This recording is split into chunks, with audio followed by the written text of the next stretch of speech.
I was born here, so what can you do? London looks like a rich place from the outside, but we are, most of us, very poor here. We're respectable. Well, we keep ourselves presentable. But it's a struggle, I don't mind telling you.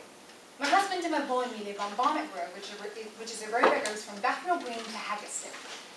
It's a very small flat, and you can hear the upstairs neighbours on the job.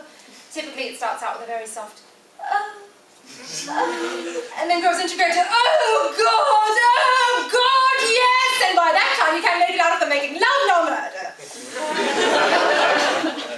But it's clean.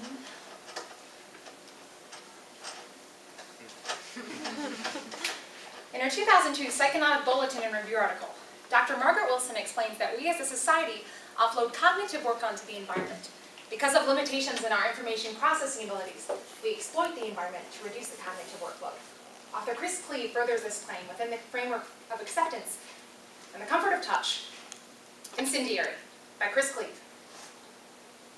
I don't work. I look after a boy. He has his own room in our flat, and my husband built his bed in the shape of Bob the Builder's dump truck, and I sewed the curtains, and we did the painting together. My boy sleeps on his side, sucking Mr. Rabbit's paws. Mr. Rabbit is purple with green ears. I sew to myself. Anytime he requires some maintenance, I just get out my needle and thread, and everything is as right as rain. He takes that rabbit everywhere with him, or else he'll trouble. He's ever so peaceful. It's lovely to watch him sleep so still in the soft sunrise blowing outside his curtains. I always smile and tiptoe backwards out of his room and close his door very quiet. My husband takes the boy to all the games. Now I always liked football, but they're mad for it. The fun always starts the night before.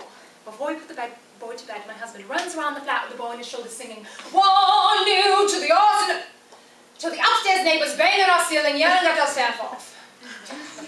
There are Chelsea fans upstairs. After the singing, the boy is always overexcited and laughing and giggling like a lunatic. You got to go to bed to sleep for love nor money. "Mum," he says, Mum, come quick, there's something in my room." So I ask, "What is it?" And he says, "Nothing, I fooled you, ha ha ha ha ha ha." He's 4 years and 3 months old. You can't be positive. Go to sleep, you little monster, or you'll be tired for the big game. Arsenal can't win without you. They need your support. "But Mum, I'm not sleepy." "Go to sleep or I'll have to fetch your father." "I'm not afraid of him. My dad's the best dad in the world. He's better than... Then what, eh, little monster? What's your dad better than?" "Monkeys." When the boy is finally asleep, it's always very late, and I lie on the sofa drinking beers, just me and my husband. I lie down beside him with my arm over his chest, listening to him breathe, happy and thinking nothing much. The next morning is game day, and my husband is carrying the boy on his shoulders, and both of them are grinning like idiots wearing their Arsenal shirts. They climb into our older Astra and drive off. The boy presses his nose against the glass, holding Mr. Rabbit's paws in his tiny hands. I wave goodbye. Up in the flat, I stick the telly on for kickoff. The stand's already packed, and the crowd is deafening. It always makes me very jumpy. There's a roar from the telly. Robert Pierce makes a long run down the left side. Pierce gives it to Seth Fabrice. Fabrice runs the ball between tubular shirts and finds Thierry Henry. Henry strikes it on the half volley and the shot goes in sweet and low. The crowd goes wild. The crowd on the East End is singing, "1-0 to the Arsenal." And I smile knowing that my boys are singing their hearts out on the East End. Looking out at the street through half-net curtains, I half close my eyes. I can see 3 kids turning slow circles on their bikes with the sunlight flashing on their spokes. An old deer is walking back from Tesco with her shopping trolley. She swerves to go around a pile of dog mess. There's a roar from the telly. The stands on the East Ends are jumping up. The red hats, red shirts, red mouths screaming. It's going in. The ball goes in towards the goal. Tight end, tight end.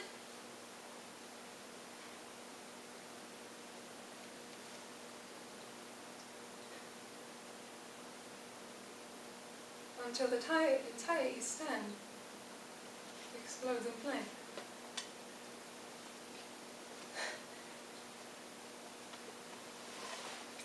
At first, I think the telly's lost. There was a flash, so I thought the tube had blown. but the ball is still there, and the goalposts are still there. It's just the stands behind the goalposts that have disappeared into a white cloud. The fog that fades into a great dirty ball of smoke, and orange flame rises up with the stands. The camera shakes. The sound cuts out. My husband and my boy are at that game. In what feels like an instant, there is a woman at the door. She wears an ordinary tweed suit. She takes a deep breath and speaks very softly. The woman in the tweed suit is a grief counsellor. She reaches into a carrier bag and pulls out a small dirty bundle. His green ears are black with blood and one of his paws is missing. I lean my hand out and puke. It's as if my whole life is coming out of my mouth and splattering on the green lino floor.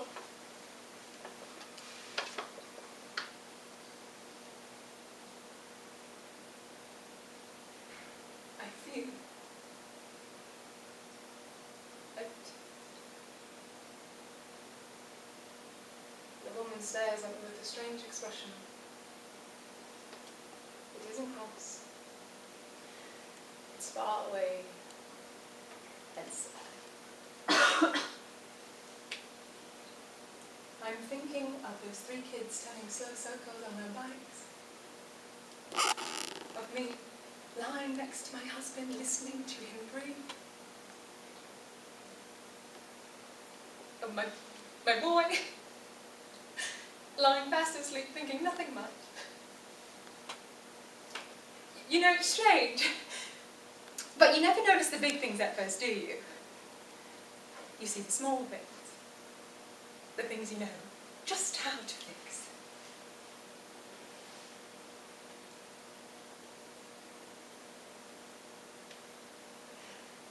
Well, you've been through the wars, haven't you? Look, you've lost one of your paws. Well, I know what we'll do about that. We'll take a needle and sew that one up just a little bit shorter, eh? And then we'll pop you in our boil wash and get most of those nasty black stains off you. I know you don't like the boil wash, but I'm afraid there's nothing else for it. There's a great